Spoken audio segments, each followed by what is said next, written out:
on the basis of detention.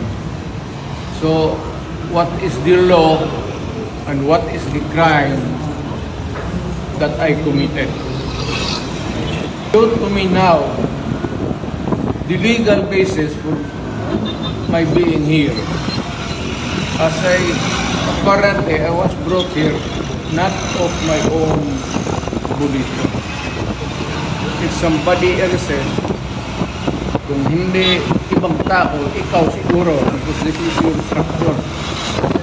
So you have to answer now for the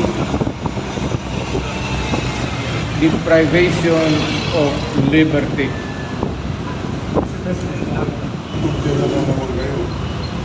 Hindi man lang siya na-serve anong kaso hindi niya alam.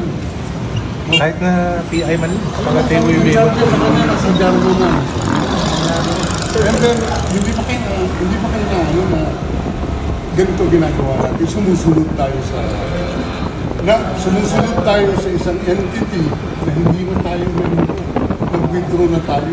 And then, sir, you are the prosecutor general. You know how to exercise due process. Before you can even file charges, you have to file a complaint. We have to file a counter affidavit. Without doing those procedural process, here we are, being issued a warrant of arrest, questionable warrant of arrest. Ano po, sir?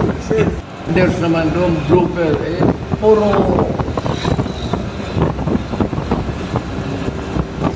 pagdating sa trial dyan, tatawagin kita sa witness stand. Sabihin ko, you're the person who arrested me.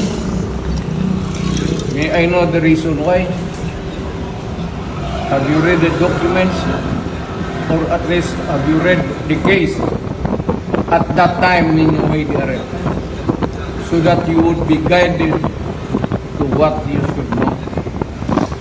Yan lang yan. Kaibigan.